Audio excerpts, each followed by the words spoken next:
आगे बढ़ते हुए अब खबर बाढ़ से बिहार बिहार की।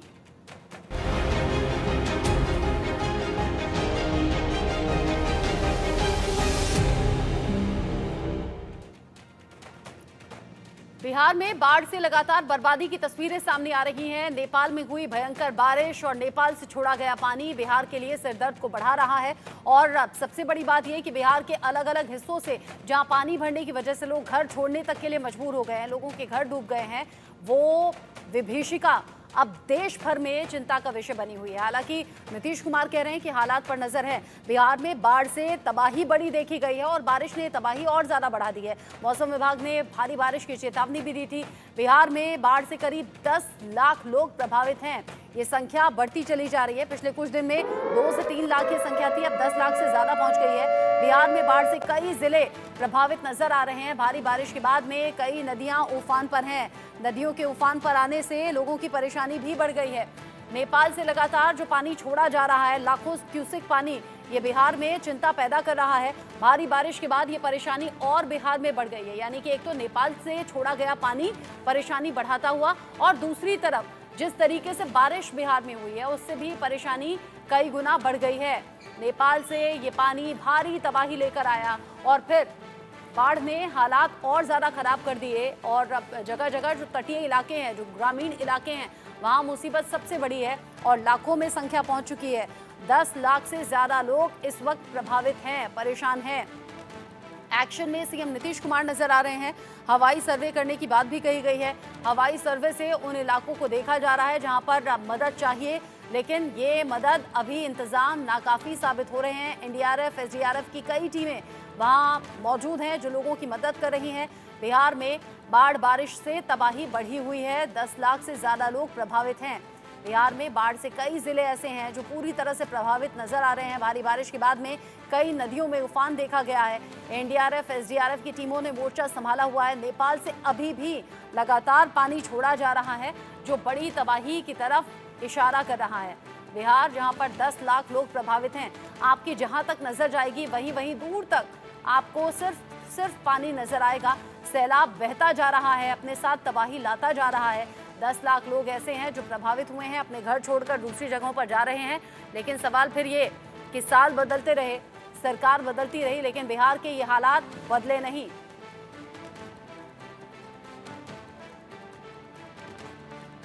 विष्णु गुप्ता सुपौल से मेरे साथ में जुड़ गए हैं ज्यादा अपडेट के साथ में। रितेश मिश्रा पटना से मेरे साथ में जुड़े हुए हैं ताजा जानकारी के साथ में।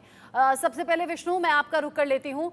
बाढ़ से हालात किस तरीके के हैं? अभी पिछले ही दिनों, मुझे लगता है मुश्किल से 2 से 3 दिन हुए हैं जब आप बता रहे थे कि 2 लाख के करीब लोग प्रभावित हैं। आज ये संख्या तेजी से बढ़कर 10 लाख लोगों तक पहुंच गई है। क्या इंतजाम है, क्या परेशानी है, तस्वीरों में दिखाइए। जी बिल्कुल। जहाँ तक सुपौल जिले की बात करें तो सुपौल जिले में जो है जब से ये गत रविवार की सुबह 6 बजे 6,61,295 क्यूसेक पानी छोड़ा गया था, उसके बाद से सुपौल जिले के निर्मली, मरौना, किशनपुर, सरायगढ़, बख्तियारी, बसंतपुर और सुपौल सदर अंचल इलाके के तकरीबन 3.5 लाख आबादी प्रभावित हुई। बाढ़ का जो है पानी धीरे धीरे कोसी नदी में घट रहा है, क्योंकि नेपाल में बारिश जो है थोड़ी बहुत कम हुई, कमी है, और यही कारण है कि कोसी नदी का जलस्तर कम हुआ है। लेकिन लोगों की परेशानी कम नहीं होती नजर आ रही है। यहाँ देखिए मेरे पीछे अभी हम ये मधुबनी और सुपौल सीमा सड़क पर खड़े हैं। जस्ट बगल में यह सुपौल का इलाका है और सहयोगी आजाद से हम कोशिश करेंगे कि आप उधर का भी तस्वीर दिखाइए। देखिए ये जो है बगल में, यहाँ जो है मधुबनी इलाका है, यह मधुबनी जिले का यह सीमा है। यानी कि सुपौल में जो लोग प्रभावित है, लोग जो है त्राहिमाम कर रहे हैं। किसानों को जो है भारी फसलों का नुकसान हुआ है। किसान जो अन्नदाता है उन्होंने मतलब कई बार जो है फसलों को जो है बड़ी मेहनत के साथ लगाया है, बोने का काम किया है, लेकिन बाढ़ और बारिश ने यहाँ के लोगों की जो है मुसीबतें बढ़ा दी है। यहाँ काफी संख्या में लोग भी मौजूद है, हम उनसे भी बातचीत करने की कोशिश करेंगे। आप यहीं के हैं, क्या बताएंगे? हाँ, यहीं का निवासी हूँ मैं। पहले तो किसान बर्बाद था, सुखाड़ का मार झेल रहा था, बहुत कम बारिश हुआ तो लोग अपना पटवन का, स्वयं का कोई पटवन का सिंचाई का साधन नहीं है तो लोग बिजली मोटर से प्लस होंडा से अपने फसल को बचाया। लेकिन अंत में अत्यधिक बारिश होने के चलते कोसी नदी में जब उफान आया और बलान में भी, तो ये सब जो इलाका है वाटर लॉगिंग वाला इलाका है, निचला इलाका है, सुपौल जिला का मरौना प्रखंड का मरौना दक्षिण पंचायत का गणेशपुर गांव है। इस सब में जो लगा हुआ फसल था जो किसान द्वारा बचाया गया था वो एकदम बुरी तरह से प्रभावित है और गलने के सड़ने के कगार पर है। अब पानी घटने पर ही फसल बचने की उम्मीद है, लेकिन ऐसे अभी तक की संभावना में बहुत धीमी गति से पानी कितने एकड़ फसलों को जो है क्षति पहुंचा है? इस पंचायत अंतर्गत हजारों एकड़ फसल को क्षति हुआ इस बाढ़। आप यहाँ के जनप्रतिनिधि हैं? पूर्व मुखिया हूँ। जी जी। आप क्या बताएंगे? यहाँ देख रहे हैं चारों ओर, बगल में मधुबनी का इलाका है, यहाँ सुपौल का इलाका है, 2 मीटर 5 मीटर की भी दूरी नहीं है और दो जिला है यहाँ। मतलब क्या स्थिति है कमोटी? स्थिति बद से बदतर हो चुका है। लोग किसी तरह से अपना जीवन यापन कर रहे हैं। यहाँ कृषि आधारित ये क्षेत्र है सुपौल मधुबनी, जो कोसी बेसिन के अंदर है। बेसिन के अंदर जितना भी गांव है, चाहे वो खुरमा हो, सरौती हो, गणेशपुर दक्षिणी हो, उत्तरी हो, इसके आगे दक्षिण जा रहा है बकुआ, मुपतिया, बरगामा, ये सभी पंचायत में लगभग स्थिति एक जैसी है और सभी फसल पूर्ण रूप से नष्ट हो चुका है। किसानों का वर्षों का सपना जो अपने खेत में लगाता है वो सपना टूट चुका है। अब लोगों के सामने जीविका का भी बहुत बड़ा समस्या उत्पन्न होगा। बीमारी जो है, तरह तरह की बीमारी उत्पन्न हो रही है। मवेशी का चारा उपलब्ध नहीं। प्रशासन क्या कर रहा है? शासन प्रशासन अभी तक विशेष रूप से कुछ नहीं कर रहा है। सिर्फ यहाँ के जो स्थानीय जनप्रतिनिधि है, मैं हफीजुर रहमान ग्राम पंचायत डारा मुखिया स्वयं बोल रहा हूँ, सिर्फ टेलीफोन पर बात होती है मुखिया जी क्या स्थिति है, परंतु स्थिति को अच्छा करने के लिए कोई कारगर प्रयास नहीं किया जा रहा है। स्थानीय लोग अपना जो संसाधन बचा खुचा हुआ है उस पर आधारित है और किसी तरह से जीवन यापन कर रहे हैं। घर किसी तरह से बचा हुआ है, मवेशी किसी तरह से बचा हुआ है जो चारा के लिए मर रहा है और लोगों का जो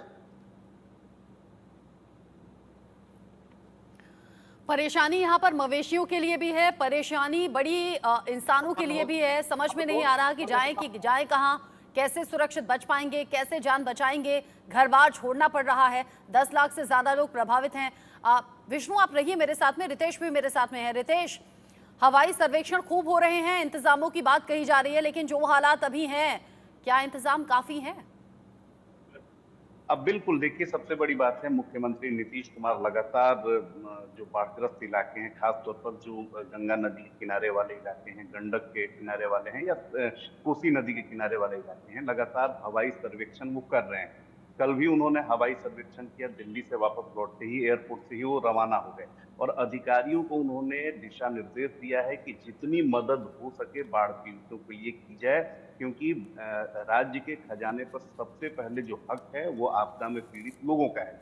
लिहाजा वहां पर राहत पहुंचाई जा रही है। लेकिन जैसा कि विष्णु रिपोर्ट दिखा रहे हैं कि लोगों की नाराजगी भी है और उसके पीछे की वजह ये है कि ऐसे सुदूर इलाके हैं, ग्रामीण इलाके हैं, दियारा इलाके हैं, जहां पर प्रशासन के लिए पहुंच पाना भी काफी टेढ़ी कीर साबित होती है और कई सारी चीजें जो हैं वो धरातल पर नहीं पहुंच पाती हैं। तो इस ओर भी मुख्यमंत्री नीतीश कुमार ने अधिकारियों को कहा है, स्पष्ट तौर पर निर्देश है कि जो जिलों के डीएम हैं वो लगातार बाढ़ प्रभावित इलाकों का मुआयना करते रहें। लेकिन राहत की बात अब इसमें ये है कि अब धीरे धीरे बिहार में जो मानसून एक्टिव हुआ था वो मानसून अब धीरे धीरे निष्क्रिय होता जा रहा है और बारिश अब थम सी गई है और इसका असर अब नदियों के जलस्तर पर भी देखने को मिल रहा है। जो कल तक उफान पर थी, अब धीरे धीरे जो उनका उफान है वो थमता हुआ नजर आ रहा है। लेकिन अब सबसे बड़ा चैलेंज ये है क्योंकि खेती किसानी पूरी तरीके से बर्बाद हो चुकी है, लोगों के सामने आजीविका का सवाल है, मकान जो है वो बाढ़ के पानी में बह चुके हैं या ध्वस्त हो चुके हैं। तो कैसे इन लोगों को राहत दी जाए, ये राज्य सरकार के लिए बड़ी चुनौती है। इसके अलावा बीमारी बड़ी तादाद में, क्योंकि जैसे ही बाढ़ का पानी वापस जाएगा या वो सूखेगा, वहां पर कीचड़ है, वहां पर गंदगी है, तो इसको लेकर जो राज्य का स्वास्थ्य महकमा है वो हाई अलर्ट पर है।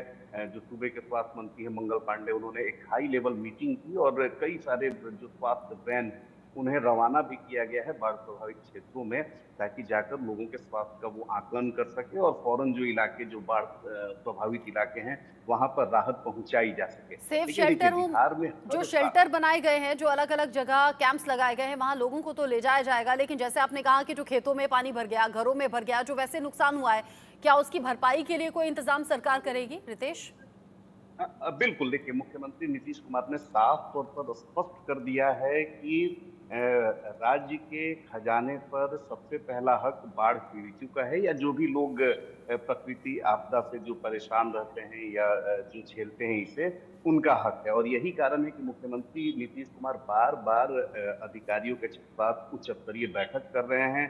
खुद जो सूबे के कृषि मंत्री मंगल पांडे, उन्हें भी निर्देश दिया गया है कि अधिकारियों से फौरन वो रिपोर्ट मंगाए बाढ़ प्रभावित इलाकों का, कि फसल का कितना नुकसान हुआ है, लोगों के घरों का कितना नुकसान हुआ है, वित्तीय तौर पर वो कितने टूट चुके हैं। तो इनका फौरन एक रिपोर्ट उन्होंने तलब की है, और इस रिपोर्ट के आधार पर सभी जितने भी बाढ़ प्रभावित इलाके हैं, तकरीबन 2 लाख से ज्यादा जो लोग होंगे वो बाढ़ में बुरी तरीके से प्रभावित हैं, उन लोगों तक कैसे राहत पहुंचे, इसको लेकर मुख्यमंत्री का दिशा निर्देश है और अधिकारी मीटिंग्स चल रही हैं, रोड मैप तैयार किया जा रहा है। विष्णु, एक बार फिर से मैं आपका रुख कर लेती हूँ, क्योंकि आप वहां मौजूद हैं जहां पानी बहुत ज्यादा लबालब भरा हुआ है, लोगों की परेशानी है।